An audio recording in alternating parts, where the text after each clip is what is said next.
Welcome, dear friends, to the Crimson Academy's course on Tablets of Baha'u'lláh revealed after the Kitáb-i-Aqdas. Dear friends, in this section, we will be studying the Súriy Vafá. Dear friends, in this tablet, known as the Súriy Vafá, Baha'u'lláh refers to the immensity and boundlessness of the spiritual worlds. This tablet was revealed in honor of a devoted believer from Shiraz who lived in Nayriz. He was Sheikh Muhammad Hussein, surnamed Vafá, meaning fidelity, by Baha'u'lláh, and was one of the survivors of the upheaval in Nayriz. His father, Mullah Bagher, was the Imam Jume of that city. When Vahid arrived in Nayriz, Mullah Bagher and a great many people embraced the Bahá'í Faith, but most of them were massacred in that upheaval. Mullah Bagher and his sons, including Vafá, were among the believers. However, because of his high office and his close links with the Imam Jume of the Shiraz, who was a man of great influence, he and his sons were not persecuted and were among the survivors of that heroic struggle. Vafá was a gifted poet and was respected by the inhabitants of Nayriz for his noble qualities as well as his learning and knowledge. He became a devoted follower of Baha'u'lláh, one whose heart was overflowing with his love. The Súriy Vafá was revealed in Aqdah in answer to some of his questions. Concerning the spiritual worlds of God, Baha'u'lláh reveals these words. As to thy question concerning the worlds of God, know thou of a truth that the worlds of God are countless in their number and infinite in their range. None can reckon or comprehend them except God, the all-knowing, the all-wise. Consider thy state when asleep. Verily I say, this phenomenon is the most mysterious of the signs of God amongst men, were they to ponder it in their hearts. Behold how the thing which thou hast seen in thy dream is, after a considerable lapse of time, fully realized. Had the world in which thou didst find thyself in thy dream been identical with the world in which thou livest, it would have been necessary for the event occurring in that dream to have transpired in this world at the very moment of its occurrence. Were it so, you yourself would have borne witness unto it.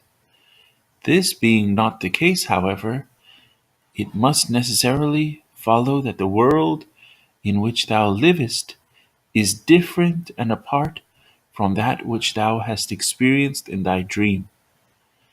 This latter world hath neither beginning nor end. It would be true if thou wert to contend that this same world is as decreed by the all-glorious and almighty God within thy proper self and is wrapped up within thee. It would equally be true to maintain that thy spirit, having transcended the limitations of sleep, and having stripped itself of all earthly attachment, hath by the act of God been made to traverse a realm which lieth hidden in the innermost reality of this world. Verily I say, the creation of God embraceth worlds beside this world, and creatures apart from these creatures. In each of these worlds he hath ordained things which none can search except himself, the all-searching, the all-wise. Baha'u'lláh highly praises Vafá, the recipient of this tablet, for his faithfulness to the covenant of God. Equally, he condemns the unfaithful, the followers of the Bayan, the Babis who had failed to recognize him. About them he says, "For indeed they erred grievously, misguided the people, ignored the covenant of God and his testament, and joined partners with him, the one, the incomparable, the all-knowing. Verily they fail to recognize the point of the Bayan, for had they recognized him, they would not have rejected his manifestation in this luminous and resplendent being. And since they fixed their eyes on names, therefore when he replaced his name, the most exalted, by the most glorious, their eyes were dimmed.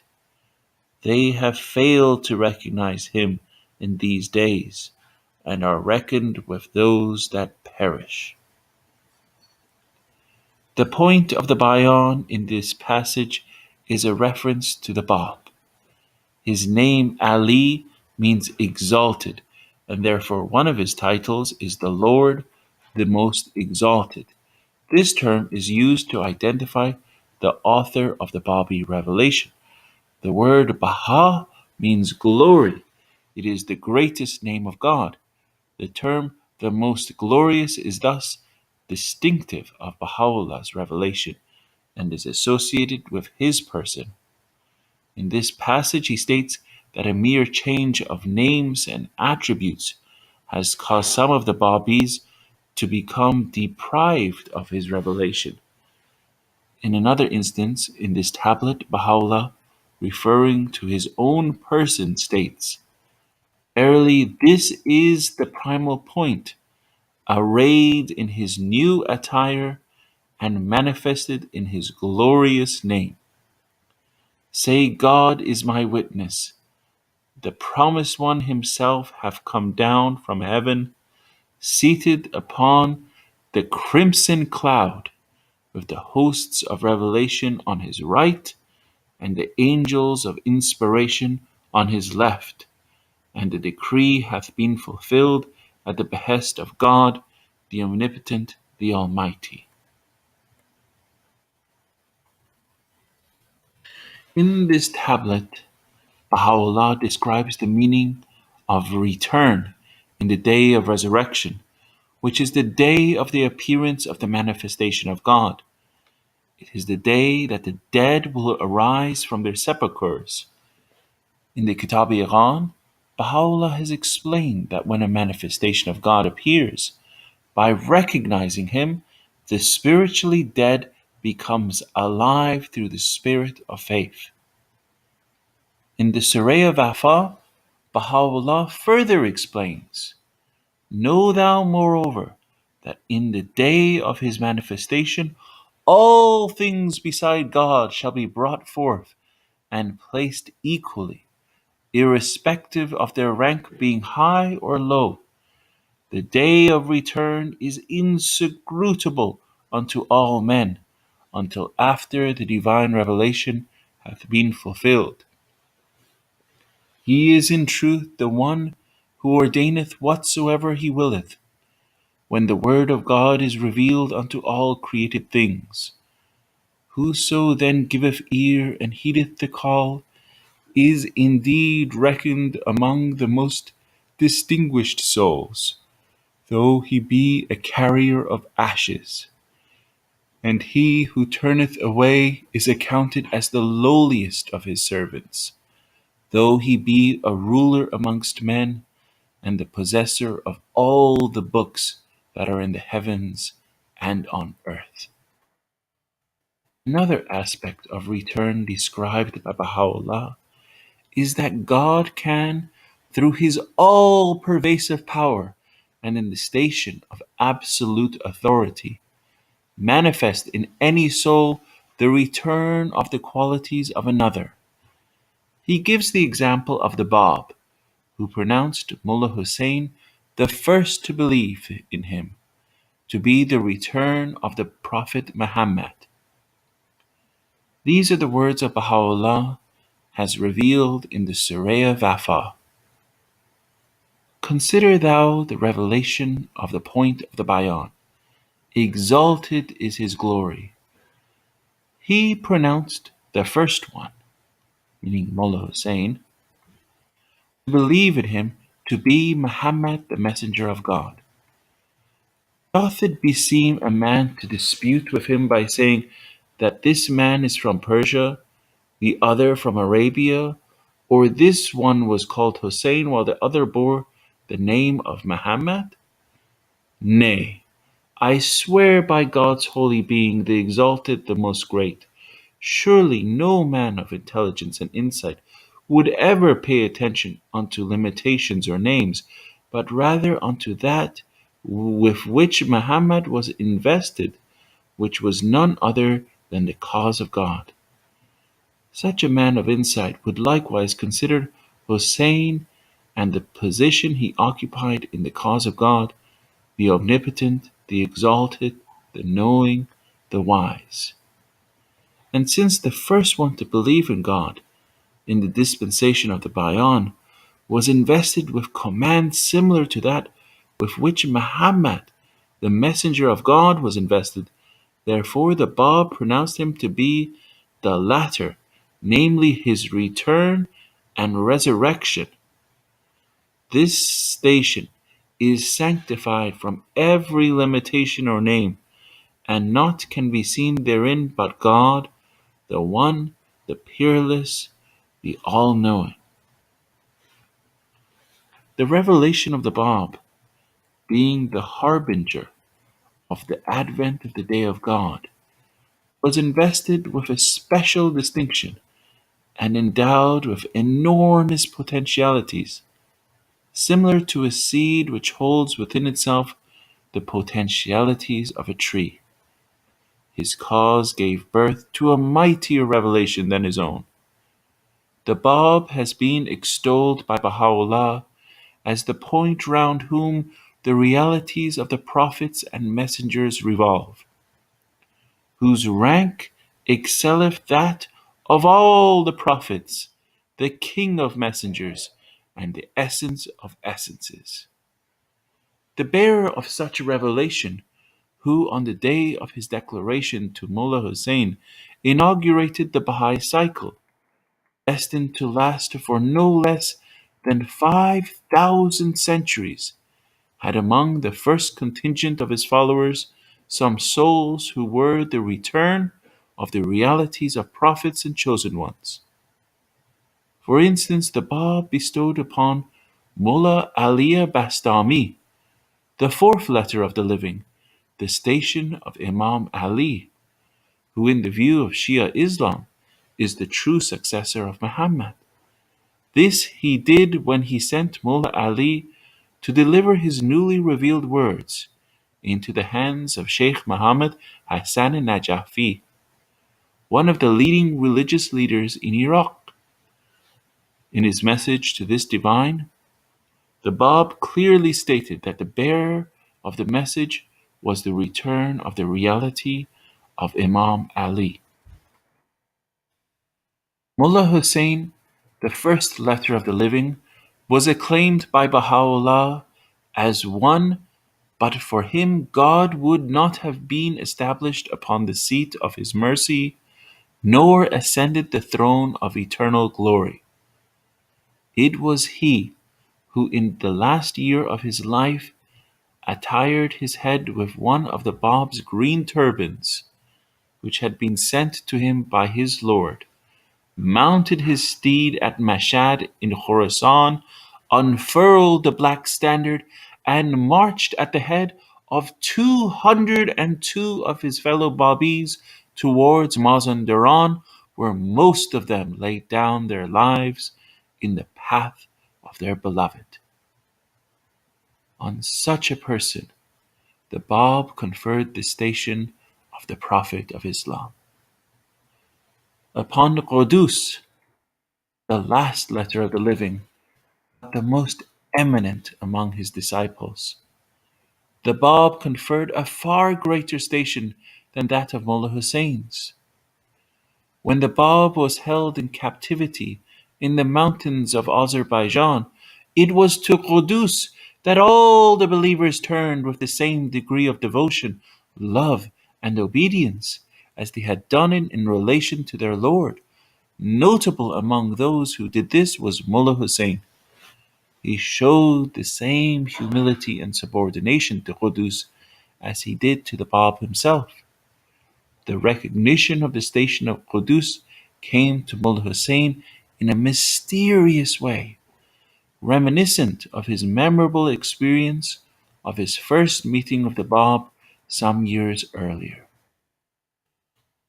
Nabil has recorded this fascinating story, the perusal of which unfolds before the eyes a magnificent spectacle in which the hands of the Almighty can be seen directing every act of a moving drama performed by a band of men whose ranks equal those of prophets and messengers of God. One of the Bab's titles is that the primal point.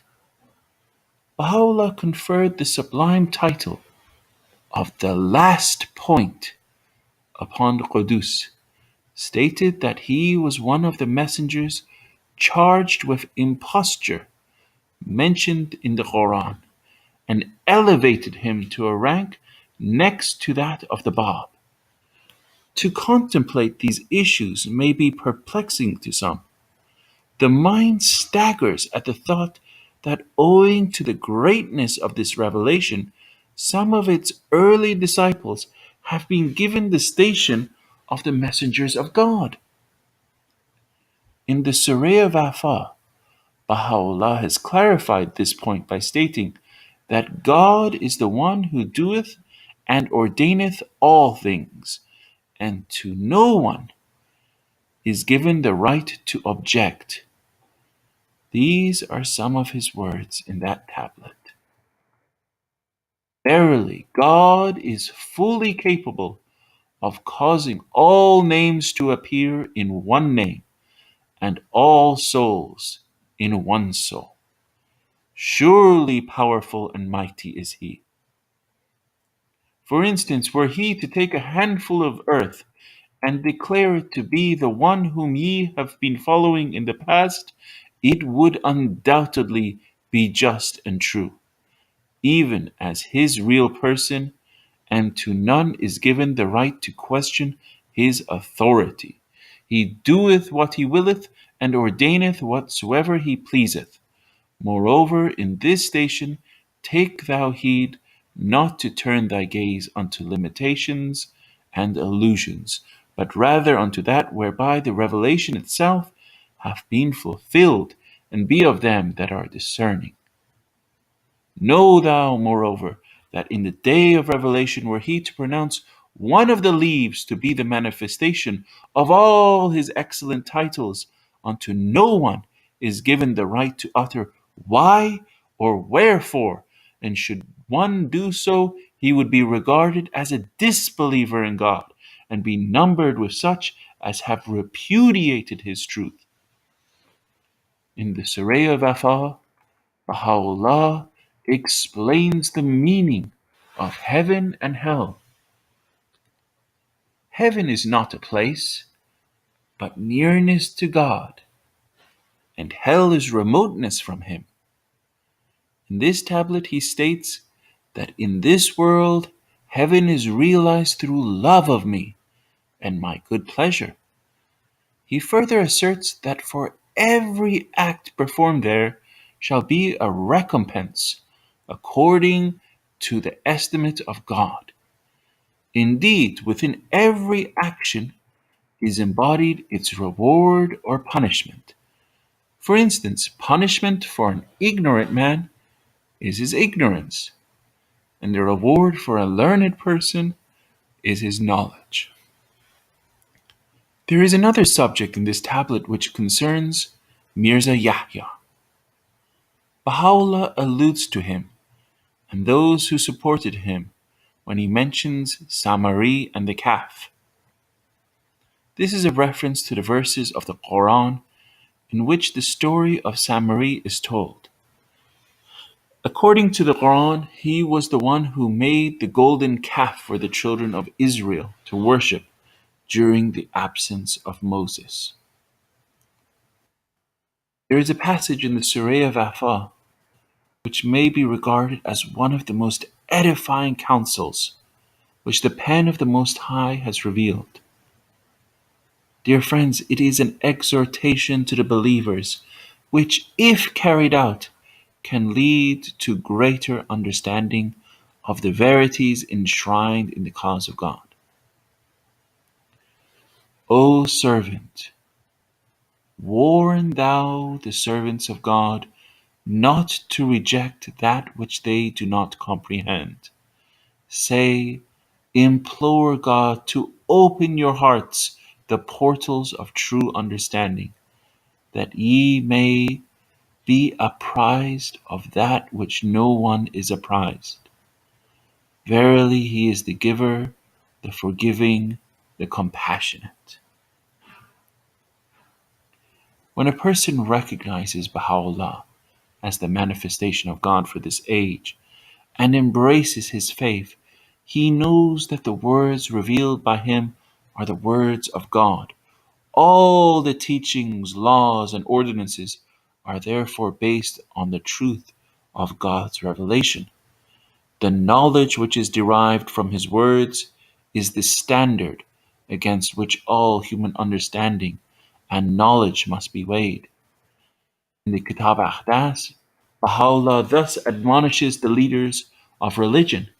Say, O leaders of religion, weigh not the book of God with such standards and sciences as are current amongst you. For the book itself is the unerring balance established amongst men. In this most perfect balance, whatsoever the peoples and kindreds of the earth possess must be weighed, while the measure of its weight should be tested according to its own standard. Did ye but know it. It is, of course, natural that a believer may not understand the wisdom of a certain teaching, or may have difficulty in adjusting his own views on an issue to the teachings of the faith. The way to resolve such a conflict is to study the holy writings further and to discuss the problem with knowledgeable believers.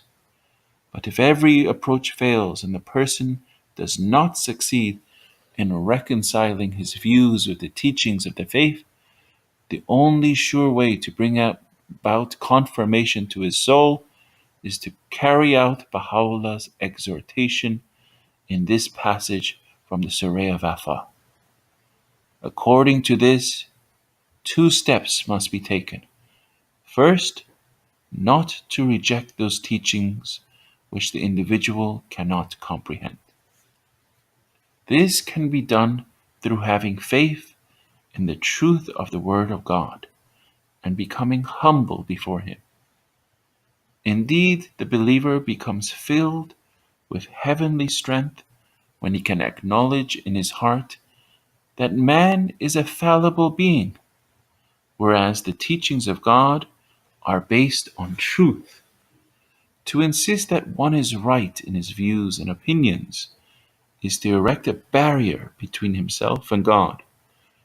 Mere acknowledgement of one's imperfections and inadequacies is a major stepping stone to resolving the conflict and finding the truth.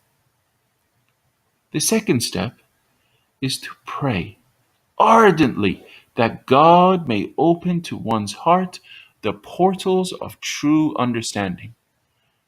This is a stage in which the light of knowledge will shine within the heart of the believer, and he will be apprised of the things he could not comprehend earlier. The knowledge of God and a true understanding of His teachings can come about when the believer approaches Him in a spirit of utter humility and submissiveness and opens his heart fully to the outpourings of His revelation. Then, and only then, will the vernal showers of His unfailing grace cause the tree of knowledge and wisdom to grow within the heart and enable him to bring forth in the fullness of time the fruit of understanding. When this stage is reached, the individual will be aided to comprehend the truth of the Word and discover the manifold mysteries that are enshrined within God's revelation. Knowledge of spiritual truth comes through the heart of man. The intellect will then grasp the subject, and reason will emerge. There is a tradition in Islam which Baha'u'lláh confirms in the Kitáb-i-Aqdas, stating that knowledge is a light which God sheddeth into the heart of whomsoever he willeth. This is a knowledge which wells out of the heart of the believer and is independent of academic learning. Thank you, dear friends.